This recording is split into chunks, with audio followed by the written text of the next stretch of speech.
Over the years, I have written quite a few times and also talked about in video how dreams come from a brilliant part of us, from a genius within us, from the dream genius, and that dreams, our dreams, are created by this unconscious, deeply buried part of us when we're sleeping to help us, to give us information, to give us knowledge about our lives, to help us grow and heal and resolve our unresolved traumas, to figure out our conflicts, to make sense of our lives, to become better people, to know ourselves better. Well, recently, a few months ago, someone wrote me and said that, yes, he'd heard that message of mine, but he felt confused by it because, and I'm paraphrasing, but he said, sometimes it seemed when he looked at his dreams that they didn't come from the healthiest place, and maybe his dreams didn't have that much perspective that could really help him, and even they were coming from a place within him that were sending him unhealthy messages about himself. And what did I make of this? Well, I've been sitting on that question now for a few months, and just today I was like, I think I finally formulated my answer. And I think it's that I didn't say it totally correctly before. And I think to be most accurate, our dreams come from all sorts of different parts of us. They come from the parts of us that are unhealthy and the parts of us, that fundamental core part that is healthy. And in a way, our dreams can come out all mixed up. For the last couple of weeks, I've been recording a lot of videos about all sorts of topics, many of these topics very taboo, like breaking from the family system and how unhealthy parents can be and how unconscious parents can be, my parents, parents in general. A lot of topics you don't hear people say very much. Certainly the psychology field doesn't say it that much or go remotely to the extreme that I'm going to. A true extreme, I believe. Well, the result of that is I've been going through a lot of anxiety, and I've been having a lot of very stressful dreams and nightmares. And I can kind of agree that a lot of these dreams don't seem to be coming from a very self-loving place. And what are they telling me about myself? I've been analyzing them a lot. But what I came to realize, and this is an answer to the question that was posed to me about where do dreams really come from, and what is the story? Is there a dream genius, and is the dream genius always reflected in our dreams? And what I think is that it is. Actually, it's always there.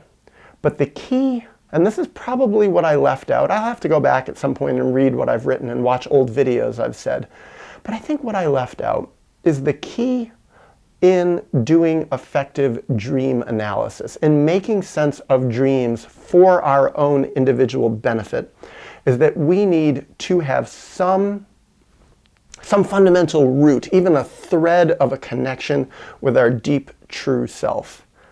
We have to have some part of us that can step out of ourselves, that loves ourselves, even just a little bit, some little true glimmer of a mirror where we can see the best of ourselves.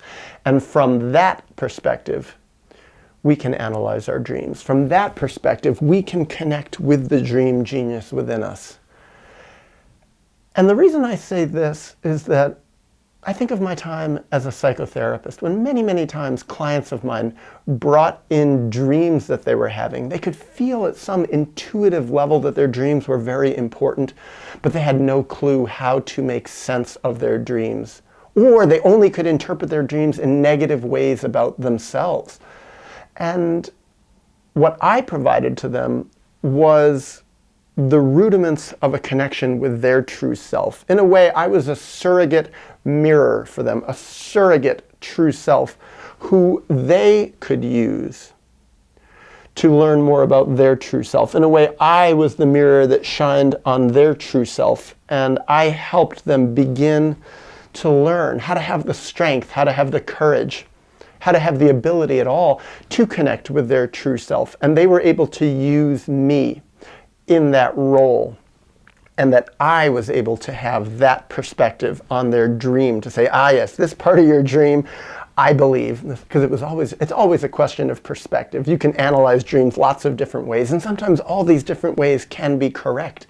simultaneously. One of the amazing things about dreams, they can have all sorts of different simultaneously contradictory, internally contradictory meanings and interpretations. Well, I could be the person who reflected on the part that was the most core, self-loving, true part of this dream. And often what I found is that when I reflected on that part of the dream that was coming from their dream genius, they would say, yes, yes, I feel it. You're right. That's what I was missing.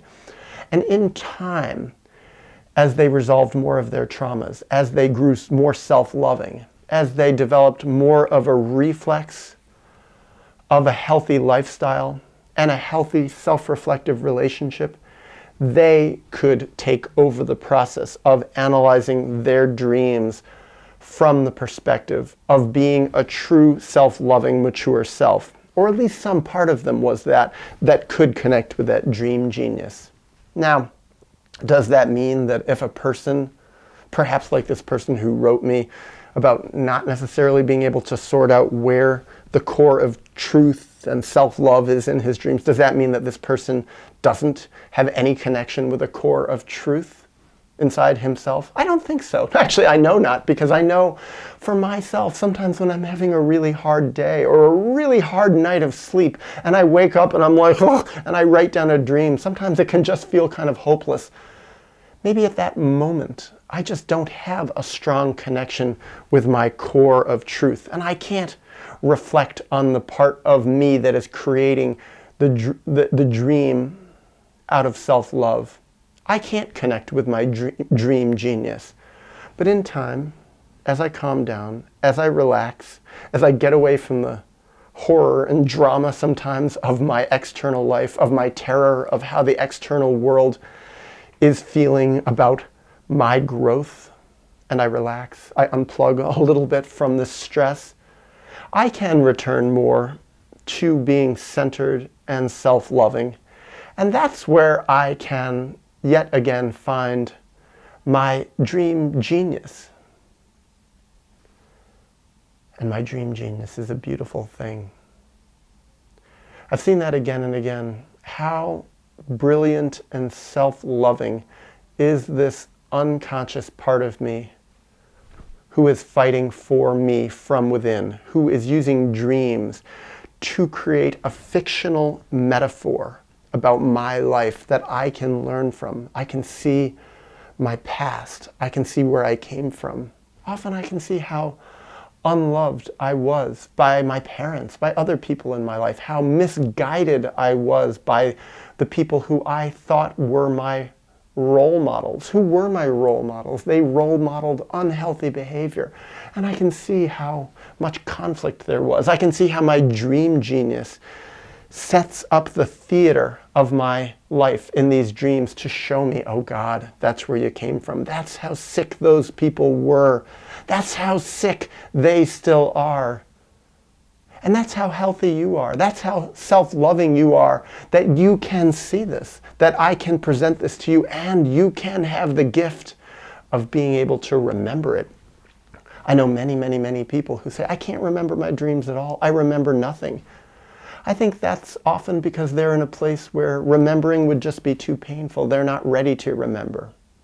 And it's an old saying in psychotherapy, when people first remember a dream, the first dream they bring to psychotherapy, the first one that they can consciously remember, is inevitably a vitally important dream. And I have seen that to be true. I've also seen it to be true that pretty much any dream that anyone remembers holds a huge amount of meaning, is a template for the story of our history, the traumas and our strength. How screwed up we were, how screwed up our history was, how screwed up parts of us are still within, and also how strong we are, how much self-love we have. We just have to unpack it. We have to be able to find some way to be able to have that strong side of ourself. We have to fight for our ability to connect with that strong side of ourself, to be able to reflect on our dreams, to be able to put them in perspective, to be able to make sense of them so we can learn from ourselves, about ourselves, so that we can grow and heal and become better, stronger people.